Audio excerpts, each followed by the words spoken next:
to our podcast, Broker Banner Denver, where we are breaking down barriers to home ownership. I'm your host, Kim Davis, a real estate expert. And I'm Patrick Williams, a mortgage guy. We're here to inform and educate about the home financing and buying process. And on today's podcast, we're going to talk about May 2024 real estate stats as they are finally out. It's only in the middle of June. And then Patrick's going to give us an update on the Fed meeting and what that means for interest rates. But before then, how are you doing? I'm good. I think you should give a little more. I mean, it sounds like there's a lot of numbers in there. It takes them a little while to put them together. Put what together? Oh, yeah. I mean, it's only June, it's the May. 13th today. I know this doesn't come out. This comes out for So we'll be towards the end of June by the time. Be, okay. But, all right. But no, it is. It does take time to get the numbers. Yeah. And to figure them out. But hey, it is getting hot out there.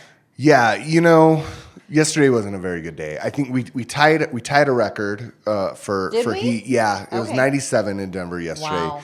Wow. And so I was like, I'm gonna try to just go to the pool, cool down a little bit. I had a little bit of time between meetings, and I walk into the pool, and there was literally not one chair. Like I couldn't. So I did a loop around the pool and just left. You didn't even stay? No, but it was a good thing because then I got home and my air conditioning was on the fritz. Oh, it's the time. It is the time, indeed. I think I replaced my AC a year ago, I believe, probably in the summer. Well, when I reached out, I have an AC guy, and he does a really good job, and so I reached out to him. And I'm like, hey, I think we're in trouble here. I'm on the fritz, and he's like, well, send me a picture of the label so I can look up what system you have. Was it original? 2007. So that might be original for your house. No, our house was built in the 90s. But it's probably only been replaced once. Okay. Right. But when he said 2007, I just started in my brain I'm going to have to replace the whole thing. And sure enough. It's kind of funny because we're just turning them on middle of June, but you'll use the AC probably until September? Mid-September. Mid-September is usually, it stays in the 90s until, and unfortunately my house is a little older. Some of the newer homes come with two ACs. You get one for upstairs and one for downstairs. I have one unit for my whole house, and it works really hard, and it still is not cool in the bedrooms. Right. You need a whole house fan. Those attic fans are actually really cool. Amazing. I wish I had one now especially living in Colorado because you can turn them on at night. It cools down so nice here, then you don't have to run the AC. Yeah, you can pull that nice cool air through the basement and up into the... I just don't know with my floor plan. It's really open, and I feel like the bedrooms will still be hot. I don't know.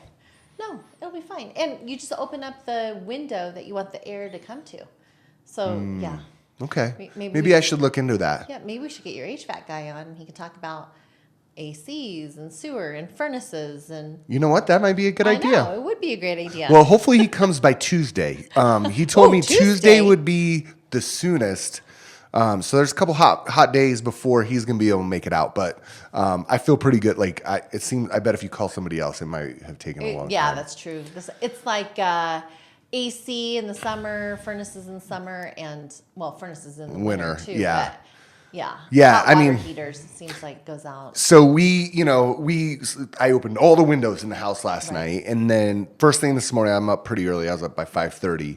So I just started shutting everything and closing blinds and trying to trap as much cool air in there as I can. Yesterday it got up to 80, and that's just on. How'd you sleep? Did you go in the basement? That's on the main floor, so it was probably even hotter on the upstairs. Even with the windows open, it didn't cool down? It did. It did cool down. This morning, it was 70 in the house. So not too bad. Yeah. Yeah. Well, I am still milking a tennis elbow here. And I did order it this morning. Patrick has been on me about getting a so it's little strap. Yeah, I don't know what they're called. I've suffered from golfer's elbow. I don't golf a lot. But well, and let's be honest. Mine's not really from tennis. It's from pickleball. I've jumped on the pickleball wagon. I think you should. Love it. I think you should claim pickleball elbow then, and see how many. Elbow. That way, people can make fun of you. Pickleball's a lot of fun. Pickleball is fun. It is fun. It is fun. It seems to be sweeping the nation. Yes. Well, I think it was sweeping the nation. We just jumped on the bandwagon. Is what I think happened. I think it was sweeping the older generation first. It did start out in kind of retirement communities and things like that, but I think a lot of younger people are playing now. Yeah. And there's all these indoor pickleball places, like pickleball pubs, where you go and reserve a court and have some drinks. Right. should do There that does seem when, to be some injuries, though. I think people are getting hurt from pickleball. Well, I am, and you know why? Because I don't think I've held a racket like that, for a long time. So the in age, of course. So when does the way those come in today from 2 Okay, to 4, good. So according to I want you Amazon. to start wearing it and tell me how quickly it starts to feel better. Okay. Because it's I only mean, been 2 weeks that you've been complaining about it. It's been longer. I think I've had the pickleball arm for a good 4 years. Like- I keep calling it my wing, Jay. Because my it's like a husband. dead. I'm like- I mean, I don't I'm know like, if it, hey, I can't pick that up. My wing's broken. I'm like, hey, can you open this jar for me? because it's like grip. It's like grip It's strength, it's and it's like everything, yeah. trying to. It's crazy how much it affects you, and it's a my really right hand. It's a I'm weird. It's a right-handed. weird pain to deal with. It does affect a lot. I be do think careful playing pickleball. We're getting old. You don't I have to think- worry about the wiffle ball hitting you in the face because that doesn't really hurt. But you got to worry Has about. that happened? Have you been hit in the face Well, with a no, ball? I have a I would. friend- I would try to just hit it before it hits me in the face. Yeah, I have a friend who likes to slam it down on you pretty hard if if you lob it up. Well, don't give him the chance. He usually aims for the feet, which is scary, but yeah, we're good. But I think we do pretty well in our friend group.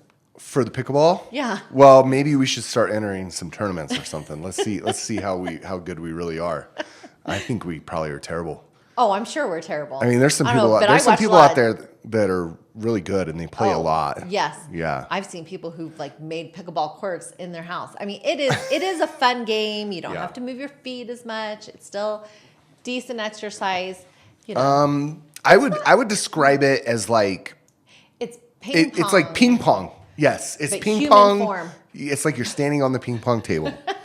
But it's definitely not tennis. It's not tennis. No. It's not as much moving. And singles is a little bit more moving, but But it's more fun to play doubles anyways. it is more fun. Yeah.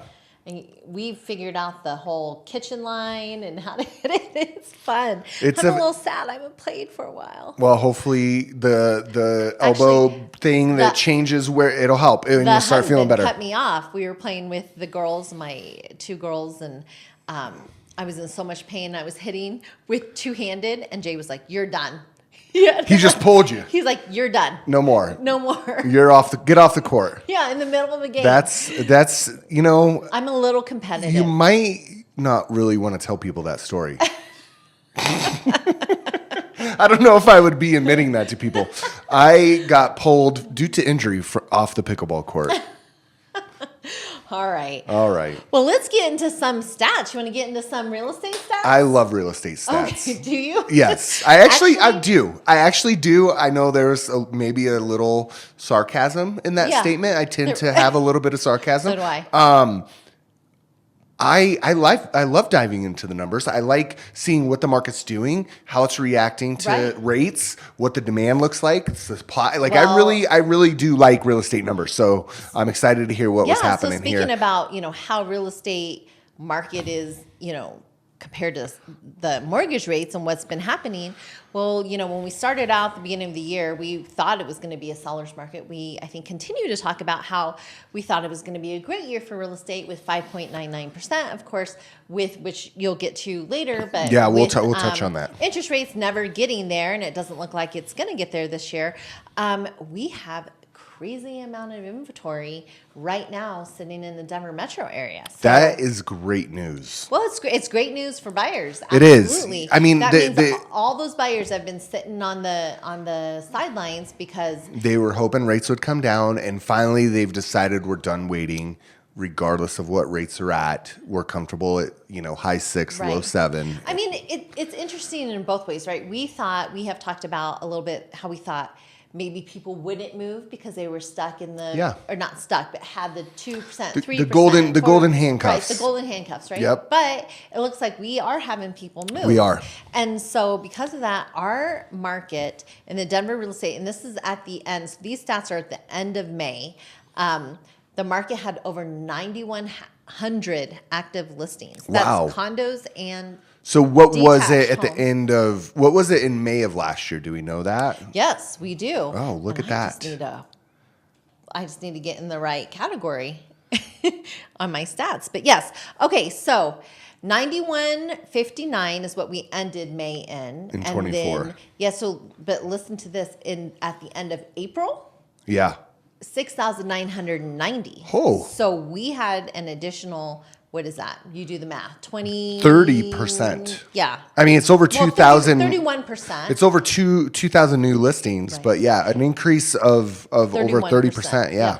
And then in May of 2023, 5,228. So, we're getting close to almost twice as much inventory on the correct. market. And so if you guys have watched this, and if you don't know, but we always say an even market, Or balanced. a balanced market, right, is about 10,000 homes. So as you can see, that what does that mean? It means that technically it's probably still barely a seller's market, but really it's probably leaning more on a more neutral market. We're getting close. We haven't been in a neutral market since prior to COVID. Yeah, I think that we had a moment there right before COVID where it went up to 6,000 homes, and then COVID happened, and then everything. I mean, we moved in way 19, down. and I would say it was probably balanced at that point. Yeah. But there was still, we had to sell our house and then buy. Like, there was no way I could do No a contingent contingency. offer. Right. So there was still that pressure on the buyers. So I think this is great news. This is great news if you are in the market as a buyer. As a buyer, it's great news. Yeah. And what does that mean for sellers? It doesn't mean that your house isn't going to sell. It just means you have to have different expectations, right? It may not sell in a weekend. It also means that sellers really need to lean on their real estate broker Yeah. and talk about pricing and be realistic about pricing, right? I think you have seen, or I have seen, that homes that sold maybe back in February even, Yeah. November, December, that those prices have either plateaued or have come down slightly. We are not. We're not, it's just definitely not not in the a declining bubble. market. And I Right. would also say I've seen, people that I'm working with, if the price is right, if the price is, or Yes. the sales price, the home is priced right. The home is priced right. Thank you. Gosh, that was really difficult. It is, they move. They're still moving They're within still 30 moving. days. Right, and right. some on the first weekend still. So if it's, Yes. there's still that possibility, Yes. but it's not the expectation. Correct. So, and what we can kind of get into here is, like, once again, it's base price point, right? Yes.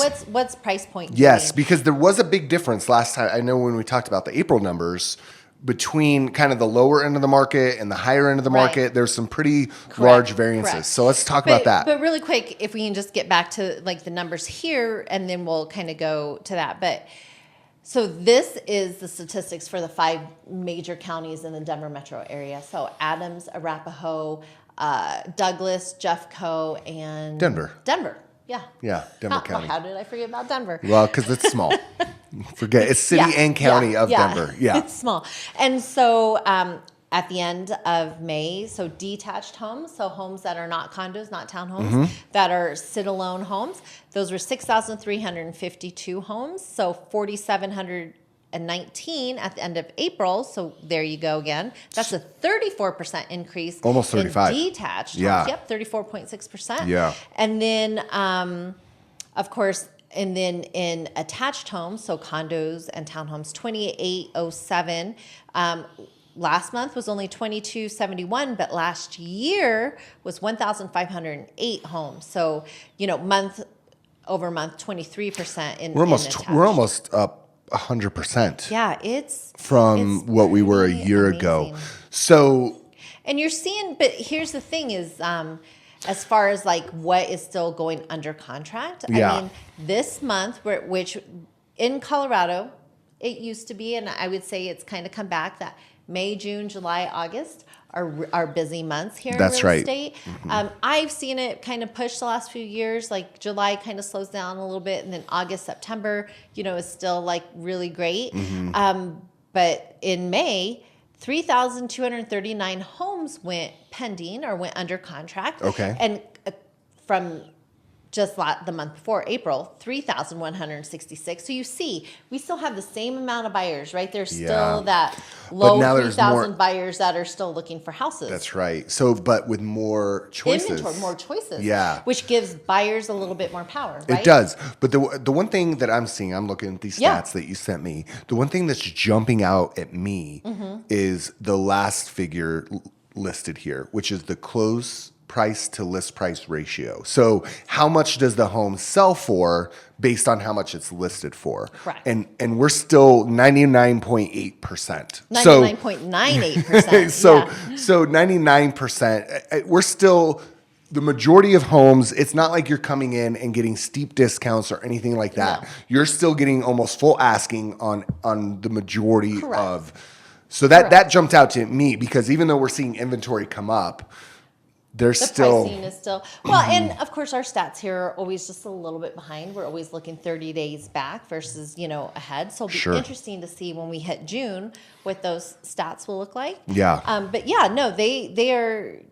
I would tell you that can be skewed a little bit because, for instance, you get a full price house, right? Someone, let's just throw a number out there.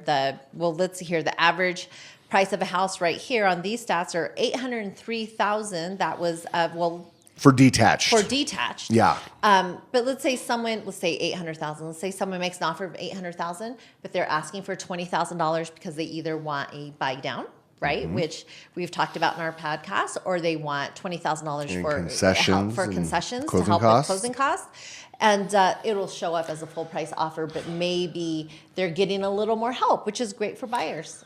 Yeah, and I that's pretty common. Yeah. I see that quite a bit. And I would recommend always ask for help from the seller to eliminate you having to come out of pocket for those closing costs and wrap them into the loan, essentially. Exactly.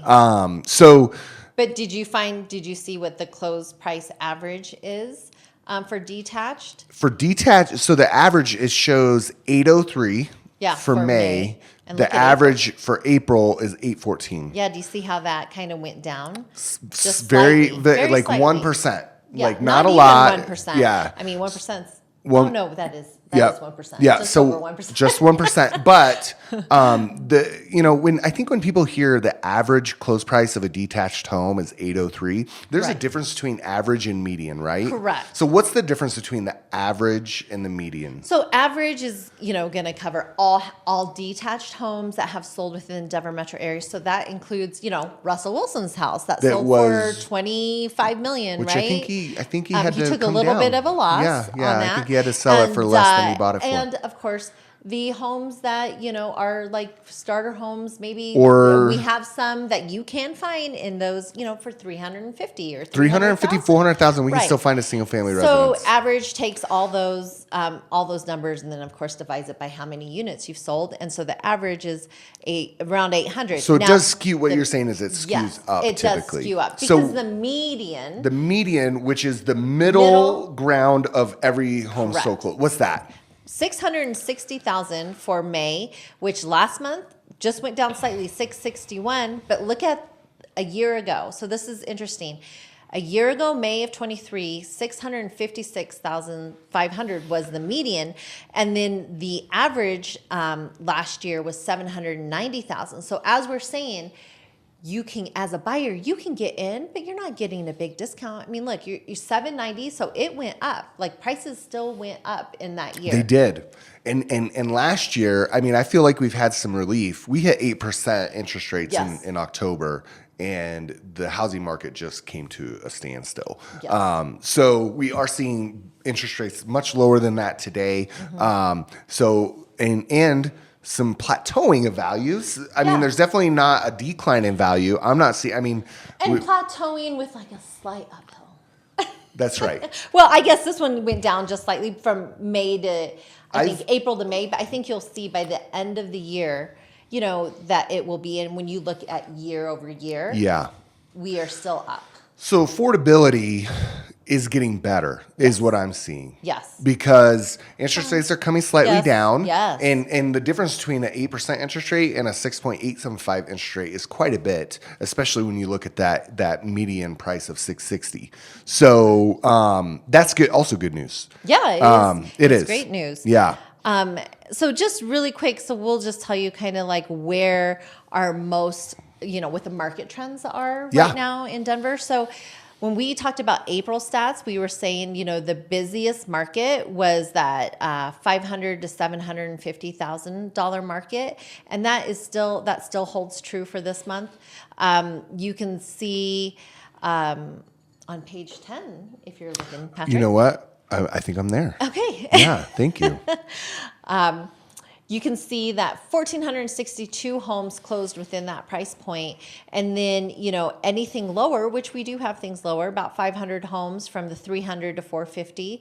And then the next busiest price point, though, as you would suspect, was just above this 750 to a million with 650 homes. But let me tell you, it's kind of funny just talking about the Denver metro area, $1 million homes back 5 years ago was like, it was hard. You wouldn't see very many of them. Wow, you're moving into $1 million home. Financing was a little tougher to get. You'd have to go jumbo. $1 million home in Denver today it could be in a neighbor, it's not anything that's going to be like, you're like, this is $1 million home. Right. And I think that's kind of interesting to see. And then why... Because I think last year, do we have stats for last year on here? No, I don't think I did it because I didn't think we were going to talk about it. Oh, yeah, I do. So last year, last year they were still high. So last year, though, $1 million home, million to 1.4 was 979 homes for May of 2023 versus May of 2024, 1,161. Interesting. I was going to say, I have seen that my own personal listings that were above $1 million were sitting just a little bit longer than they were a year ago. They still got under contract just over 30 days, but my homes that were listed 750 and below were still going. I had one go within a weekend. I had another one go within 7 days, another one go within 10. So we're still talking, from my own personal experience, 30 days or less. But... things are definitely, they're definitely... With the inventory going up, we might be seeing for June, we might be seeing days on market go up as well, Correct. right? I think we're going to see days on market go up in June when we do June stats here in about a month. Okay. And so just... Hopefully they get them out timely. Maybe we'll have them within the first week of June. Hopefully. We'll see. We'll see if I can get on it. Okay. Or the stats department can get on it for us. But that would be great. I guess the thing, to kind of just close this part up is just, hey, buyers, it's a great time to buy. Even though interest rates are still high, you can get a deal. You can find there's more on the market now than there have been in years as far as homes, condos, everything. And then I think as far as sellers, hey, sellers, if you want to move, don't shy away from it. There are still buyers out there. You just have to be, I think, change your expectations a little bit and know that, hey, your house may sit on the market. And so if you're looking to buy and sell, No. I think the expectations that we've been going on for the last 4 or 5 years, they're just not realistic. They're not realistic. They were realistic for that time period. Correct. We're not in that time period anymore. And if you're listing and your house sells within 30 days, that's the expectation. Right? It's not, it hasn't always been that your house 60. sells the first weekend and you have multiple offers that are competing. Correct. And that's that was what we were saying, right? Sellers need to have expectations, but that means that you need a good realtor to guide you and tell you. And I think that, over the last few years, realtors may have kind of been like used car salesmen, or the reputation of real estate brokers have been like used car salesmen, right? We do nothing, which is not true, but that's what people think. And I think I will attest that you guys work very hard. Oh, thank you. Yes. Well, I think you're going to see where you're not just a fly-by-night realtor, a part-time realtor. You're going to see the value of what a real estate agent really does, and why you need them. So in markets like this, like this especially, the last few years, maybe it wasn't as big of a deal. There was, if you got a listing and you put it on the market, you were going to get offers no matter who listed it for you. But today, you want to make sure you have expert guidance, expert opinions of values and where to put your house on the market. So call Kim Davis with RE/MAX Professionals.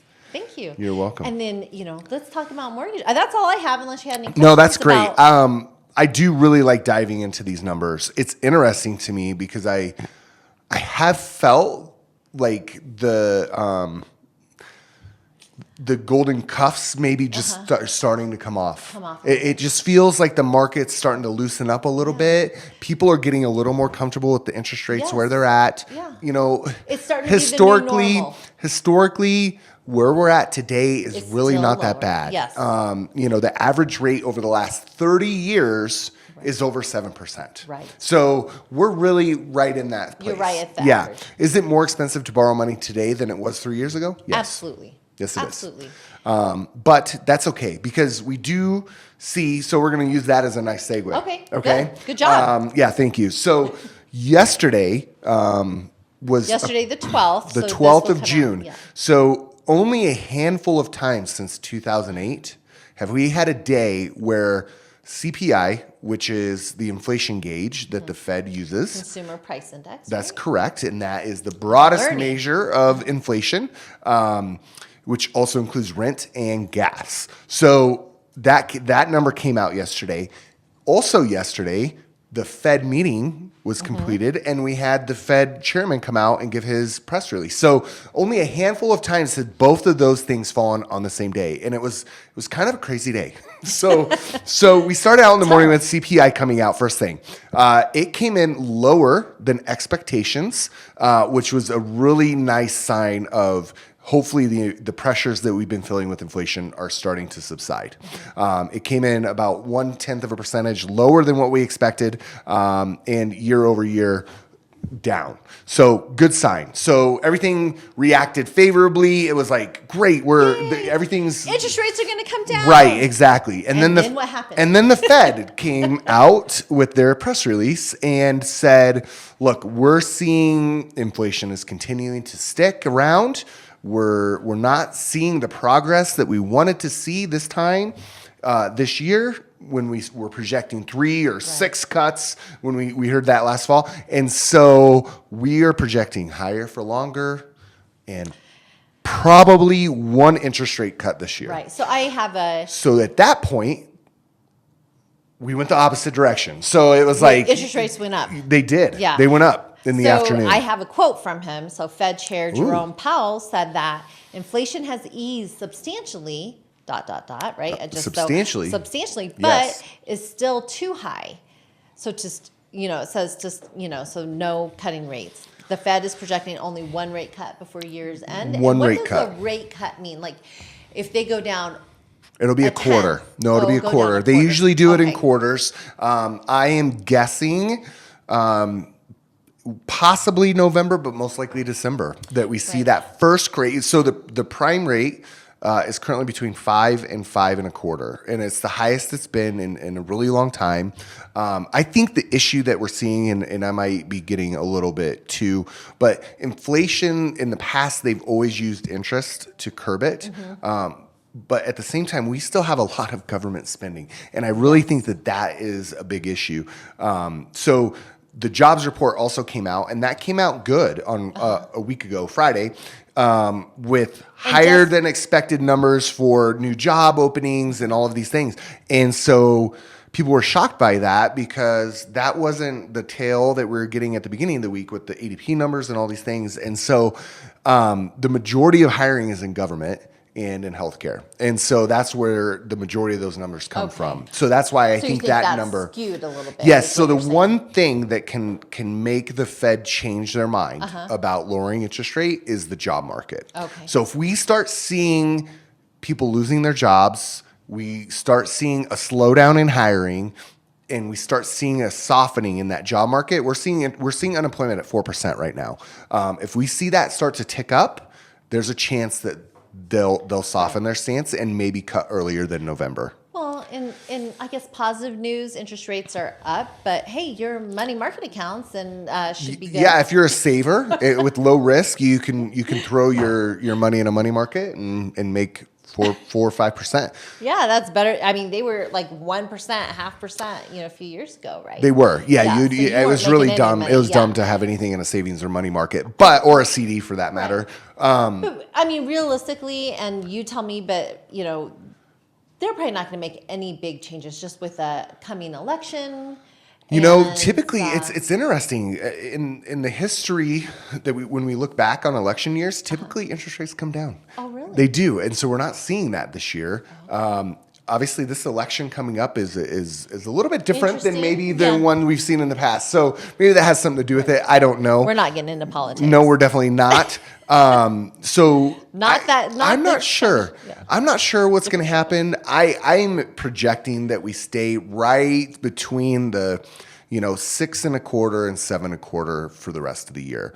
Okay. So stop waiting. Don't wait because I mean, to be honest with you, it really isn't a bad interest rate. And if we can get you to qualify, get into the market now, we've got more inventory. You've got a little bit more leverage as a buyer, right? Absolutely. And we're seeing that. Right. We've been talking about that since the beginning of the year, and now the numbers are starting to show that, right? And you know what I think is great about buyers, that if you've been in the market or haven't, you can sleep on it.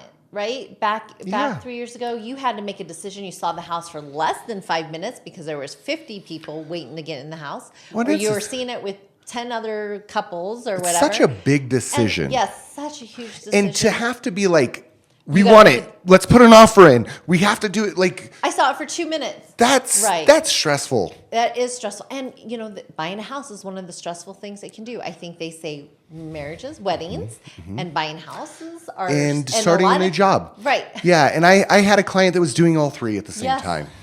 I'm like, wow, no wonder you're stressed. You're a little stressed I tried to make sure she knew everything was going to be okay. But it is. It's very stressful. But what I will say is, if you have somebody that can help guide you through the process, help you understand everything, such as a great mortgage expert or a real estate agent, call Patrick Williams. That's where we provide value. Absolutely. Right?